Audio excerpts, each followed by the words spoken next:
अब आते हैं आज की कहानी के ऊपर। पिछले से पिछले हफ्ते मैं बिहार गया हुआ था। बिहार इलेक्शन पर मुझे वहाँ के जितने डॉन, बाहुबली, फुटानीबाज, इनके ऊपर डॉक्यूमेंट्री बनानी थी 3 सीरीज़ की। आज तक के लिए 2 सीरीज़ तो टेलीकास्ट हो चुका, तीसरा आज रात जाएगा। और क्राइम तक पर ये डॉक्यूमेंट्री एक एक कर, एक आज, एक कल और एक परसों डालूंगा, तो आपको मौका मिले तो ज़रूर देखिएगा। इसी डॉक्यूमेंट्री के बनाने के चक्कर में मैं पहुंचा मुकामा। 24 अक्टूबर, 24 अक्टूबर की तारीख थी वो। और इस वक्त पूरे बिहार विधानसभा चुनाव का सबसे हॉट सीट मुकामा है, क्योंकि यहाँ 2 ऐसे लोग हैं जिनकी दुश्मनी और जिनकी क्राइम की दुनिया में पहचान शायद इस वक्त बिहार में सबसे बड़ी है, सबसे ज़्यादा है।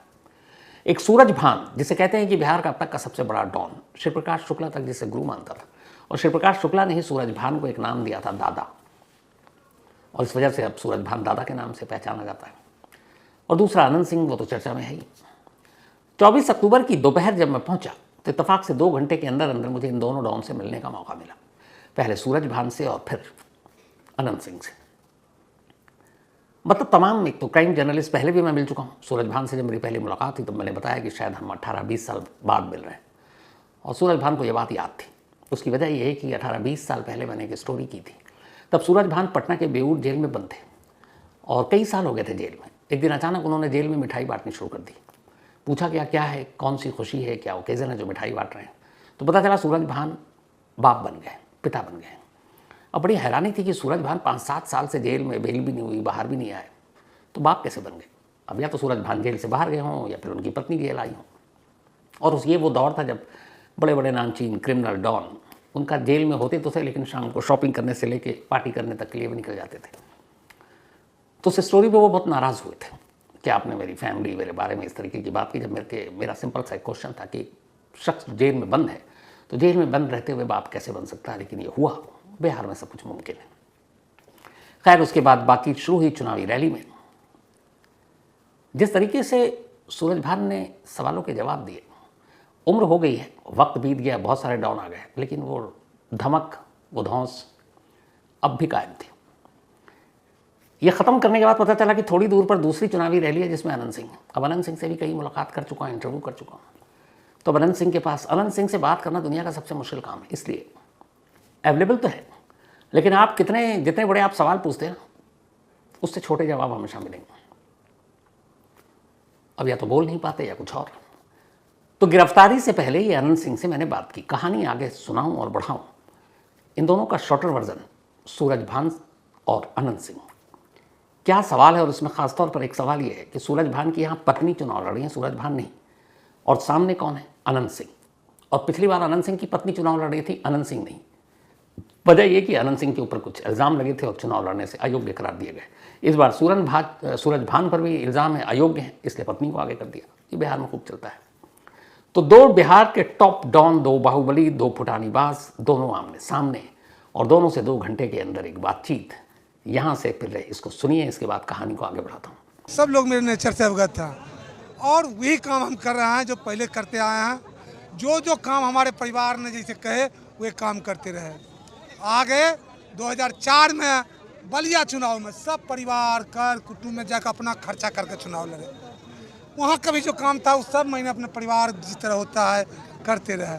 14 में आए, फिर 14 में करते रहे। यहाँ इनको न मेरा परिचय देने का जरूरत है, न इनका परिचय लेने का जरूरत है। हम सब भाई भाई हैं। इस बार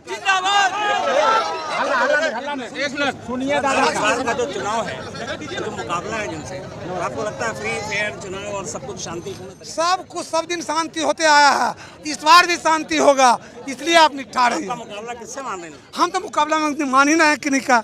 हम जनता का मालिक है, जनता सब काम करेगा। जनता मुकाबला करेगा। अनंत सिंह भी मैदान में है। तू तरीके से के हम ही नहीं जानते। मैं अपने आप को जानता हूँ कि हम उम्मीदवार बनकर आए। बीना देवी के सारथी में हम बैठे हुए, और जनता मालिक है, जनता हिसाब चुका लेगा।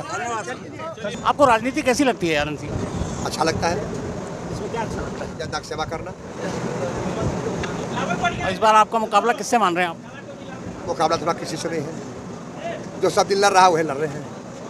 कोई नया तो कहीं से नहीं आए हैं विदेश से कि हमारा कुछ दूसरा नहीं लगे। अब जो सब दिन लड़ते हैं उससे आज भी लड़ रहे हैं। बिहार के बहुत से अखबार में खबर छप रही थी, इस बार बिहार विधानसभा का जो चुनाव है उसमें सबसे हॉट सीट मुकामा बन गया है। उसकी वजह ये कि एक तरफ आप हैं, एक तरफ सूरज भान की बात। नया 4 साल पहले जनता से जीत के गए हैं, एक साल जब बच गया विधायक के तो छोड़ के चल गया बलिया। कितना जनता से प्रेम करते हैं कि जिताया जनता 5 साल में, और 4 साल में आया अथी का MP का इलेक्शन तो त्याग दे के यहाँ से चल गए वहाँ। एक इंटरव्यू दिया था अभी सूरज भान ने, उन्होंने कहा था पिछली बार आनंद जी की पत्नी जीती थी, इस बार हमारी पत्नी। कहे वाला खुद जीतेंगे, तो जनता मालिक भगवान है, जिसको वोट देगा वो जीतेगा। आपके हिसाब से बिहार में सरकार किसकी बन रही है? नीतीश जी का सरकार भाजपा मिला के 225 सीट आ रहा है। अब आप लोग बुझिए क्या सरकार बनेगा नहीं बनेगा। आखिरी सवाल है आनंद जी, ये हॉट सीट क्यों बताया जा रहा है? इसलिए कि एक तरफ आप हैं, एक पत्रकार हर तरफ ये कह रहे हैं पब्लिक हॉट सीट मोकामा करे गया है, ये आप लोग किए हैं हॉट सीट। तो इन दोनों को तो आपने सुन लिया, दोनों की बातचीत सुन ली। अब दोनों डॉन हैं तो कहाँ मुकाबला मानेंगे, और उसी ठसक के साथ इन्होंने जवाब दिया। जब मोकामा में चुनावी रैली के दौरान साथ था आनंद सिंह के, वो एक गांव में पहले गया फिर कहीं और, तो अब साथ साथ मैं गाड़ी लेकर चल रहा हूँ क्योंकि मुझे बातचीत भी करनी है। तो अचानक एक तस्वीर पर नज़र पड़ी और हमारे कैमरामैन विनोद शिकारपुरी ने और हमारे साथ हमारी प्रोड्यूसर मनीषा झा थी, उन्होंने भी मोबाइल से और कैमरे से वो कैप्चर कर लिया। कमाल की वो तस्वीर है। फिर मैंने पता किया, जो चीज़ देखी अभी बताता हूँ आपको। तो पता किया तो पता चला कि नहीं, इसकी कहानी अलग है। वो तस्वीर और कहानी ये है कि आनंद सिंह जब जब जहाँ जहाँ जाते हैं, चाहे गांव में, किसी के घर में, पैदल, अगर वो AC में नहीं बैठे, गाड़ी में, घर में, तो ठीक, लेकिन गाड़ी और घर के अलावा अगर वो बाहर है तो एक लड़का उनके साथ साथ चलता है और वो रहेगा उन्हीं के इर्द गिर्द। लेकिन जैसे आनंद सिंह कहीं रुके, अगर 2 मिनट के लिए भी रुक गए सड़क पर, तो उसका एक ही काम है, वो आनंद सिंह के पीछे जाकर फौरन खड़ा होगा और एक बैटरी से चलने वाला फ़ैन यानी पंखा उठाएगा और आनंद सिंह के सर के दाएं या बाएं वो पंखा लेकर खड़ा हो जाएगा, ताकि आनंद सिंह को गर्मी न लगे। वैसे ही गर्म दिमाग तो शायद इसलिए भी ठंडा रखना ज़रूरी होता है। तो ऐसे जब घूम रहा था तो कई जगह देखा कि भीड़ है, आनंद सिंह के दाएं बाएं के लोग बदलते रहते हैं आगे पीछे के, लेकिन एक जगह नहीं बदलती और वो वही लड़का होता है, फिर वो फ़ैन है। मैंने कहा ये क्या है, तो फिर उससे बातचीत की तो वो हंसा, जवाब नहीं दिया, लेकिन फिर उसने एक मदद भी की। आनंद सिंह से बात करनी थी, वो अपने चुनावी ऑफिस में, तो मैंने कहा कि वो शायद निकलेंगे या आएंगे, तो तब उसने मुझे सही बताया कि इस वक्त वो कहाँ बैठे हुए, और वो वहीं था आनंद सिंह। तो ये पंखे वाला भाई और उसकी मुस्कुराहट बड़ी अच्छी थी। अब ये सब हुआ, लेकिन उससे पहले जब पहुंचा तो आनंद सिंह गांव में अपनी चुनावी प्रचार कर रहे हैं और उनके जो चेले चपाटी हैं वो सब गाड़ी के पास खड़े इंतजार कर रहे हैं कि छोटे सरकार आएंगे। छोटे सरकार आनंद सिंह को मुकामा में इसी नाम से पुकारा जाता है क्योंकि उनके बड़े भाई जो हैं वो बड़े सरकार हुआ करते थे, जब इस दुनिया में नहीं है वो भी विधायक रहे। तो अब देखा सब 6-7 हट्टे कट्टे लोग खड़े थे, मैं अपना किसी से बात कर रहा हूँ, तब तक एक आया और वो सब देख के मतलब आप समझ जाएंगे ये लोग कौन है, क्या हाइट, क्या बॉडी। तो एक ने आके बोला कि भैया आपने साहब पे कहानी तो सुना रखी है। मैंने कहा हाँ। अब जैसे ही उसने बोला फिर उसने कहा कि मैंने सुनी है। अब मैं थोड़ा सा डरा कि कहानी में तो मैंने सब कुछ बोल दिया है, अब यहाँ इन्हीं के गढ़ में हूँ, पता नहीं क्या हो। लेकिन अगली लाइन कहता नहीं आपने शिवप्रकाश शुक्ला पे भी सुनाई थी, मैंने सुना, मुझे अच्छा लगा। मैंने कहा चलो कम से कम ये तारीफ़ कर रहा है। फिर उसके बाद मैंने उससे पूछा कि आप लोग कहानी सुनते हो, तो बोला अरे हंसा, ये नहीं बताया खुल के, लेकिन सुनता हूँ अच्छा लगता है। तो मैंने कहा अच्छा आप लोग जो करते हैं वही तो मैं सुनाता हूँ, आप लोग ना करो तो मैं शायद ना सुना पाऊँ। इस पर वो हंस पड़ा। फिर बोलता है कि करीब 18-20 साल पहले जब आप आए थे आनंद सिंह का इंटरव्यू कर रहे थे उस चौकी पर बैठकर, तब मैं उनके पीछे था, आप भूल गए। अब मैं क्या बोलूँ। मैंने कहा अच्छा आपकी अब दाढ़ी वाड़ी बढ़ गई इसलिए याद नहीं आ रहा। 1-2 लगातार मुझे खूंखार निगाहों से घूर रहा था क्योंकि उसने कुछ कहानियाँ और कुछ स्टोरी सुन रखी थी जिसमें मतलब मैंने अपने तरीके से सब कुछ बोल डाला। तो वो आपस में बात कर रहा था कि नहीं इसको तो साहब के साथ खड़ा भी नहीं करना, ना इंटरव्यू कराना, ये बहुत उल्टा पुल्टा बोलता है। और जो हमारा लोकल रिपोर्टर थे वहाँ पे उनसे ये बात कर रहा है कि नहीं करने देंगे। अब वो आकर बताया कि अरे सर ये तो ऐसे बोल रहे हैं। मैंने कहा कोई बात नहीं, आनंद सिंह देख चुके हैं, पहचान चुके हैं, या तो भगा दे, पीट लेंगे या गाली दे के निकाल देंगे। लेकिन आनंद सिंह ने जब नज़रें मिली तो फ़ौरन उठा और फिर वो पहचान गया कि कौन है, पहले मिल चुके हैं, बहुत सारी तारीफ़ में शो कर चुका हूँ। तो फिर खुद ही कहा कि ठीक है आप चुनावी ऑफिस आइए, वहीं बात करेंगे। और तब ये बात हुई थी जिसका शॉर्टर वर्जन आपको सुनाया। अब वहाँ से निकला, उसके बाद अचानक 30 अक्टूबर को खबर आई कि मोकामा में दुलार चंद यादव को गोली मार दी गई। हालांकि गोली पैर में लगी फिर भी मौत हो गई। उसकी वजह यह है कि गोली मारने के बाद जो पोस्टमार्टम रिपोर्ट आई उसमें यह था कि गाड़ी से कुचलने की वजह से और एक्सेस ब्लीडिंग की वजह से यानी ज़्यादा खून बहने की वजह से मौत हुई। दुलार चंद यादव इसी मोकामा बेल्ट के एक और बाहुबली। कायदे से आनंद सिंह विंग तो चेले हैं। पहला जो था उस इलाके में दुलार चंद यादव की तूती बोला करती थी। एक तारातारी इलाका है, तारातार, इसी मोकामा में, और वहाँ पे एक तारातार जगह है जहाँ पर दुलार चंद यादव की तूती बोला करती थी। जब पहली बार नीतीश कुमार लोकसभा का चुनाव लड़ रहे थे बाढ़ से, तो बाढ़ भी मोकामा का एक हिस्सा हुआ करता था। नीतीश कुमार को भी ये पता था कि दुलार चंद यादव की क्या हैसियत अपने इलाके में। बाकायदा चुनाव में समर्थन और मदद लेने के लिए नीतीश कुमार तब दुलार चंद यादव से मिले। लालू यादव को भी पता था, और लालू और नीतीश तब एक थे, तभी लोग दुलार चंद से मिलते थे। और दुलार चंद का काम इस पूरे इलाके में, टाल क्षेत्र में वसूली, जबरन उगाही, कत्ल, किडनैपिंग, 25-30 बार तो वो जेल जा चुके। अभी 75 के आसपास की उम्र रही होगी जब मौत हुई। 80-90 के दशक में आनंद वनन सिंह कुछ नाम नहीं था, दुलार चंद यादव ही नाम था। और दुलार चंद यादव और अनंत सिंह की दुश्मनी शुरुआत से ही इस इलाके में वर्चस्व को लेकर। तो इस चुनाव में जब अनंत सिंह और उधर सूरज भान की पत्नी आमने सामने, तो जन स्वराज पार्टी जो प्रशांत किशोर जी की पार्टी है, उनके उम्मीदवार को सपोर्ट करने के लिए मैदान में उतर गए दुलार चंद यादव। क्योंकि अनंत सिंह भी दुश्मन, उधर सूरज भान भी दुश्मन, तो क्या करें, ऑप्शन कोई था नहीं। तो जन स्वराज पार्टी के उम्मीदवार को सपोर्ट करने के लिए रैली में शामिल हो गए। 30 अक्टूबर को उसी रैली के सपोर्ट में गाड़ी से निकले, तभी दूसरी तरफ से अनंत सिंह का काफिला आ गया। लड़ाई झगड़ा, इसके बाद गोलियां चली, गोली पैर में लगी, फिर गाड़ी में बिठाया गया, फिर गाड़ी को घेरा गया, पत्थरबाजी हुई, और उसी दौरान दुलार चंद यादव को नीचे उतार कर उसी गाड़ी से कुचल दिया गया, और फिर सब निकल गए। अनंत सिंह तब मौके पर मौजूद था। इसके बाद दुलार चंद यादव की मौत हो गई। पोस्टमार्टम रिपोर्ट से आया कि गोली पैर में लगी, लेकिन एक्सेस ब्लीडिंग और पहियों के नीचे रौंदे जाने की वजह से मौत हुई थी। अब नामजद एफआईआर लिखाया जा रहा है। चश्मदीद थे, दुलार चंद का पोता है वहाँ पे, और उसने कहा कि मैंने खुद देखा अनंत सिंह को। उसने तो ये भी कहा कि जब ये काफिला गुजर रहा था तब अनंत सिंह ने जन स्वराज पार्टी के उम्मीदवार का नाम लेकर कहा था कि बहुत बड़ा विधायक बन रहा है, नेता बन रहा है, चलो इसको ज़रा ठीक करो। और उसी के बाद ये सब कुछ शुरू हुआ। तो अब नामजद एफआईआर, कायदे से जैसी नामजद एफआईआर हुआ, एक मर्डर का मामला है, तो गिरफ्तारी तो बनती है, लेकिन अब गिरफ्तारी कैसे हो? बिहार की प्रॉब्लम यही है।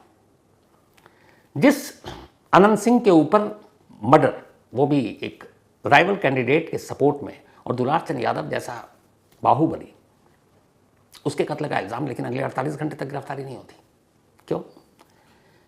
क्योंकि अनंत कुमार, बल्कि अनंत सिंह उस पार्टी से चुनाव लड़ा है, उस पार्टी ने उसे टिकट दिया है जो इस वक्त बिहार में सत्ता में है। जिस जगह पर मैंने अनंत सिंह का इंटरव्यू किया, वहाँ एक पीछे बहुत बड़ा पोस्टर लगा हुआ था, और उस पोस्टर को जब मैंने देखा तो मुझे अफसोस भी हुआ, और फिर इस बात का एहसास भी हुआ कि बिहार क्यों बदनाम है बाहुबलियों को लेकर। अनंत सिंह का बड़ा बड़ा फोटो, अब चूंकि अनंत सिंह जदयू यानी जनता दल यूनाइटेड, जो नीतीश बाबू की पार्टी है, उसके टिकट पर चुनाव लड़ रहे हैं, और जनता दल और बीजेपी मिलकर चुनाव लड़ रही है। तो जितने कद्दावर नेता इन दोनों पार्टियों के, ऊपर उनकी तस्वीर है, और उनके ठीक नीचे अनंत सिंह की तस्वीर। ये एक तस्वीर बिहार में गुंडा राज, बाहुबल और राजनीति में अपराध की कैसे घुसपैठ होती है, पॉलिटिक्स और क्राइम का कैसे कॉकटेल हो रहा है, ये एक तस्वीर काफ़ी है बताने के लिए कि क्रिमिनल जिसके घर से AK-47 निकला, कितने मर्डर के चार्जेस, कितने कब्जाने के ज़मीन, अभी फिर लेटेस्ट मर्डर में, और उस एक ही पोस्टर में हमारे तमाम बड़े दिग्गज नेताओं के साथ उसकी तस्वीर है। तो जब ऐसा जलवा होगा तो पुलिस कैसे गिरफ्तार करेगी? एफआईआर दर्ज है, लेकिन पटना पुलिस, चुकी है मोकामा पटना डिस्ट्रिक्ट में आता है, हिम्मत नहीं हो रही। 48 घंटे तक इसी बात पर सोच विचार चल रहा है कि अनंत सिंह का क्या करें। अब इधर राजनीति का टाइम है क्योंकि चुनाव है, तो आया कि भाई बिहार में जंगल राज है, यहाँ पे ये है वो है, तो अब पुलिस को भी कुछ करना है। बड़ी मान मनवल के बाद इसके बाद 30 अक्टूबर को ये हुआ, और फिर 1 अक्टूबर की देर रात जो 2 अक्टूबर हो गई है, पटना पुलिस के एसएसपी कार्तिकेय शर्मा पूरे दल बल लाव लश्कर के साथ अनंत सिंह के घर पहुंचते हैं, वो भी देर रात, ताकि सपोर्टर ना हो, बाकी कुछ ना हो। और अनंत सिंह के घर जाकर अनंत सिंह को गिरफ्तार करने का मतलब बिहार पुलिस जानती है, पहले भी खून खराबा हो चुका है। तो वहाँ जाने के बाद फिर काफ़ी देर तक एसएसपी अनंत सिंह से बात करते हैं, मान मुलव्वल करते हैं। इधर पुलिस को भी एहसास है कि यहाँ पे चुनाव का टाइम है, सारे कार्यकर्ता एक्टिव है, कुछ भी हो सकता है। ये वो अनंत सिंह है जिसके पास AK-47 निकल चुका है, हथियारों का जखीरा कितना हो पता नहीं। तो पटना पुलिस को भी इस बात का डर। लेकिन फिर एसएसपी अनंत सिंह से अकेले में बात करते हैं, समझाया जाता है, और इसके बाद फिर अनंत सिंह की मर्जी होती है कि अच्छा ठीक है अब ले चलो। तब रात के अंधेरे में अनंत सिंह को मोकामा से लेकर पटना लाया जाता है और पटना में रखा जाता है। रात के करीब 1:30-2 बजे पटना पुलिस और पटना के डीएम, पटना के एसएसपी मीडिया को फ़ोन कर प्रेस कॉन्फ्रेंस के लिए बुलाते हैं। सोचिए ऐसा कहाँ होता है। 2 बजे रात को बताया जाता है कि अब हमने अनंत सिंह को गिरफ्तार कर लिया है दुलार चंद यादव केस में। 2 बजे रात को, जिसका नाम एफआईआर में है, जिसके ऊपर मर्डर का केस है, जिसका पूरा पुराना इतिहास है, उसे पकड़ने के लिए पहले उसकी मर्जी पूछी जाती है, उसे समझाया जाता है, उसे मनाया जाता है और तब पटना लाया जाता है। अब आप अंदाज़ा लगाइए कैसे लोग जब विधानसभा में पहुंचेंगे, जहां कानून के दुश्मनों के खिलाफ कानून बनता है और वही कानून बनाने में कानून के दुश्मन ही उसी छत के नीचे बैठकर अपनी राय दे, इससे बड़ा मजाक लोकतंत्र का क्या होगा। लेकिन अफसोस यही सच है। तो खैर, सूरजभान, अनंत सिंह, इन सबसे मिलते मिलाते वहीं थोड़ी दूर पर बेगूसराय है। उस बेगूसराय में जाना मेरे लिए बहुत ज़रूरी था। उसकी वजह ये थी कि इस देश में पहला चुनाव 1951 और 52 में हुआ था, 1951 और 52 में। 25 अक्टूबर 1951 ये वो तारीख थी जब इस देश में आज़ादी के बाद पहला चुनाव हुआ। हालांकि आज़ाद हम 15 अगस्त 1947 को हो गए, लेकिन फिर 1948 में हमारा कॉन्स्टिट्यूशन यानी संविधान बना। अब उसके बाद ये हुआ कि देश में चुनाव कराना है। आज़ादी की लड़ाई में कांग्रेस आगे थी, लेकिन अब चुनाव बनाना है, सरकार जनता के द्वारा चुनी जाएगी, तो इलेक्शन तो ज़रूरी है। अब अंग्रेज़ जब तक थे यहाँ 250 साल, उन्होंने चुनाव और वोटिंग को अपनी बपौती बना रखी थी। हर हिंदुस्तानी को वोट डालने का भी अधिकार नहीं था। कास्ट, रिलीजन, पहुँच, ऊंच नीच, इन सबको देखकर वोट डालने का अधिकार दे देती थी अंग्रेज़ ऊपरी मन से। और तब महिलाओं को तो की हालत ये थी कि महिलाएं अपने पहचान के दम पर वोट ही नहीं देती थी। अगर महिलाएं वोट भी देने जा रही हैं तो वहाँ लिखा होता था फलाने की पत्नी, फलाने की बेटी, फलाने की बहन। वोटर लिस्ट में ऐसे होता था, वहाँ कहीं नाम नहीं होता था किसी महिला का। तो अब आज़ाद देश के बाद पहला चुनाव होना था। इलेक्शन कमीशन, सुकुमार सेन पहले इलेक्शन कमिश्नर बने। अब हमारे पास न वोटर लिस्ट, न कोई डेटा। बंटवारा भी हुआ आज़ादी के साथ, बहुत सारे लोग इधर से उधर विस्थापित आ गए। अब किस शहर में कौन कितना वोटर, किस गांव में कितना वोटर, किस स्टेट में कितना वोटर, कोई रिकॉर्ड नहीं। तो पहला तो काम ये था कि चुनाव में हिस्सा कौन लेगा। तब ये बना कि 18 साल का हर वयस्क, हर बालिग हिंदुस्तान का वोट डालेगा। और उसमें यह भी हुआ कि अब महिलाएं किसी और के नाम पर नहीं, अपने पति, अपने पिता, अपने भाई के नाम पर नहीं, अपने नाम पर वोट डालेंगी। बाकायदा महिलाओं के नाम तब वोटर लिस्ट में लिखे गए कि ये सुनीता है, ये सफ़िया है, इस तरीके से। अब ये सब कुछ हो गया, चुनाव तो कराना था।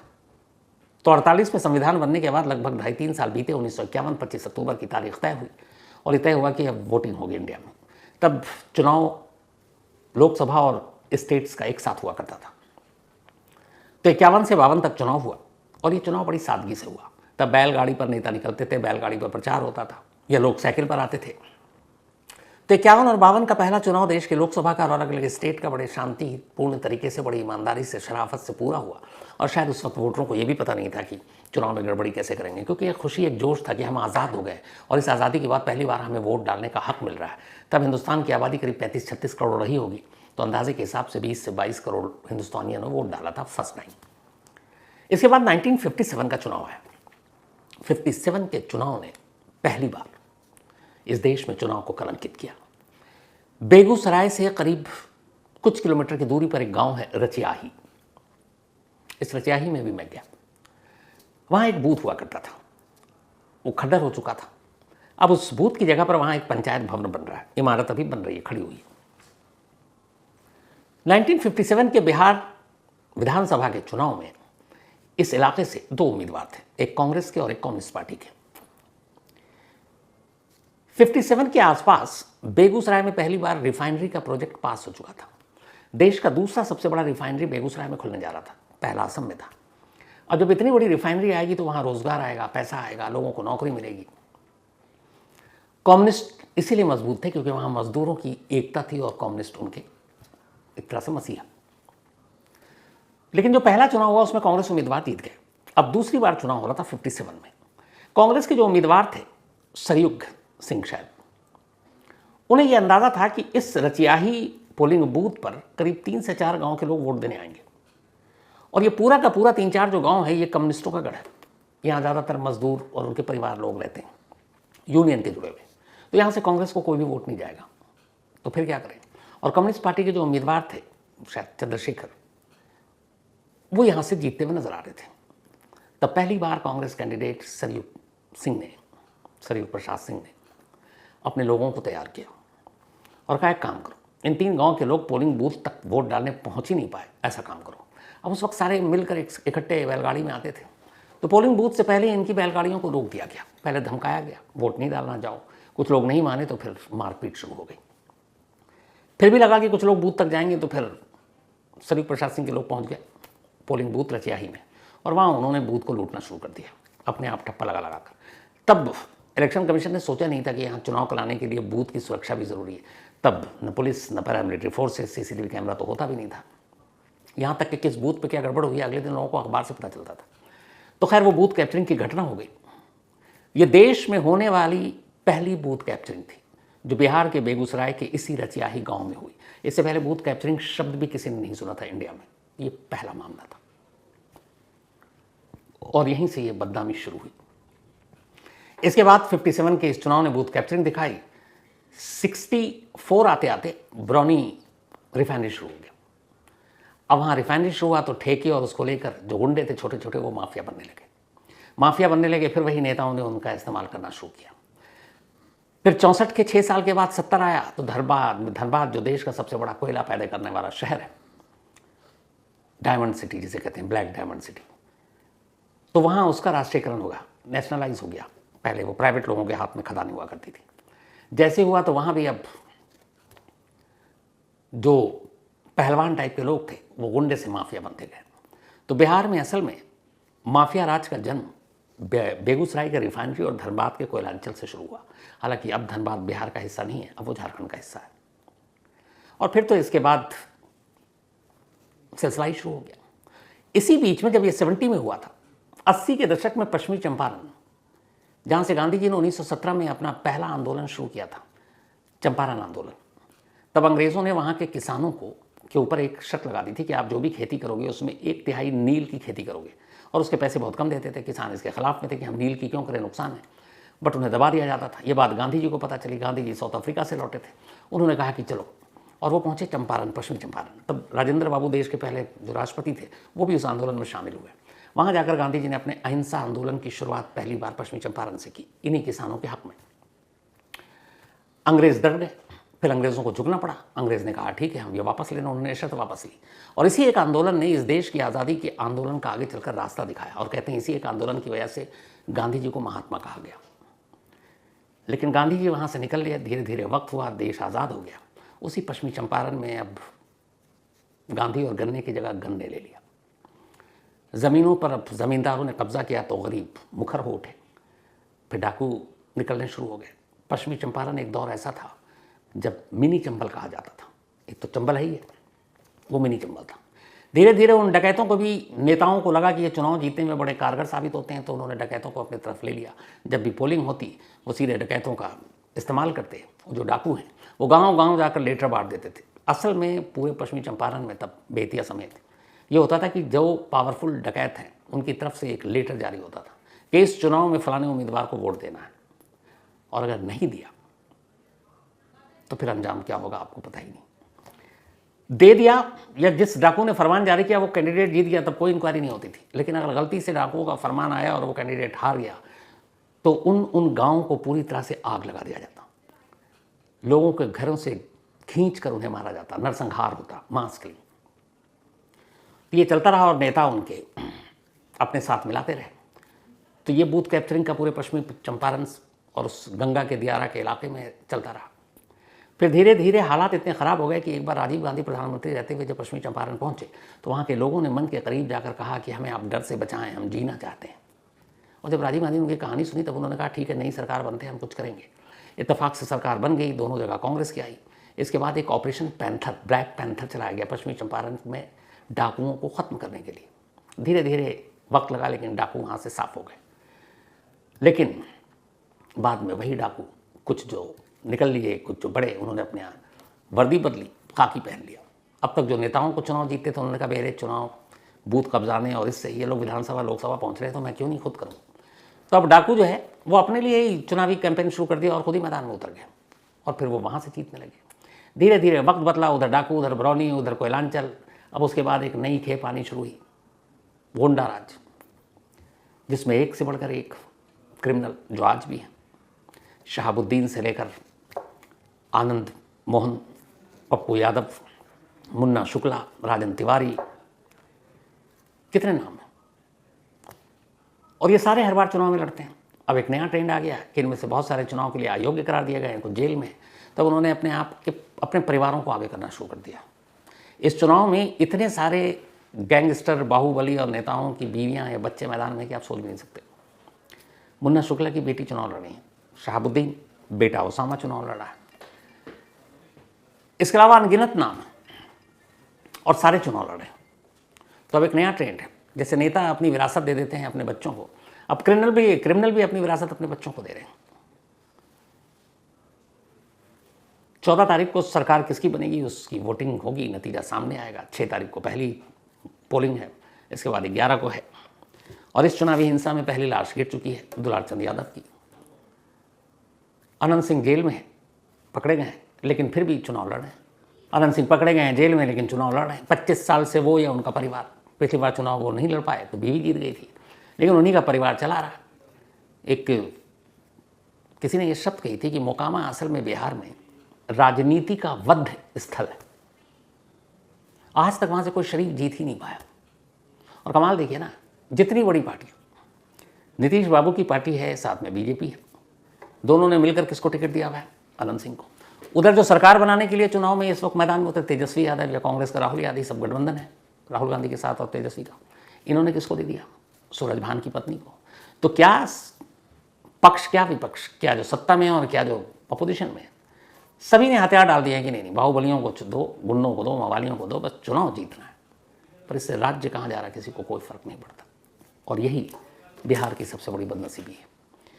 57 में जो कलंक लगा था बूथ कैप्चरिंग का, हालांकि बूथ कैप्चरिंग जैसी चीज़ अब मुमकिन नहीं है क्योंकि ईवीएम आ गया, इलेक्ट्रॉनिक वोटिंग मशीन, लेकिन इन बाहुबलियों, इन गुंडों, इन फुटानीबाजों का कुछ भी नहीं होता। इसलिए कि इन्हें खुद नेता अपना हथियार बनाते हैं। उन्हें पता है कि एक सीट कीमती है, जहाँ से जो जीत सकता है उसे वहीं से खड़ा कर देते हैं। फिर उनके लिए कोई मतलब नहीं कि ये कातिल है, ये रेपिस्ट है, ये डाकू है।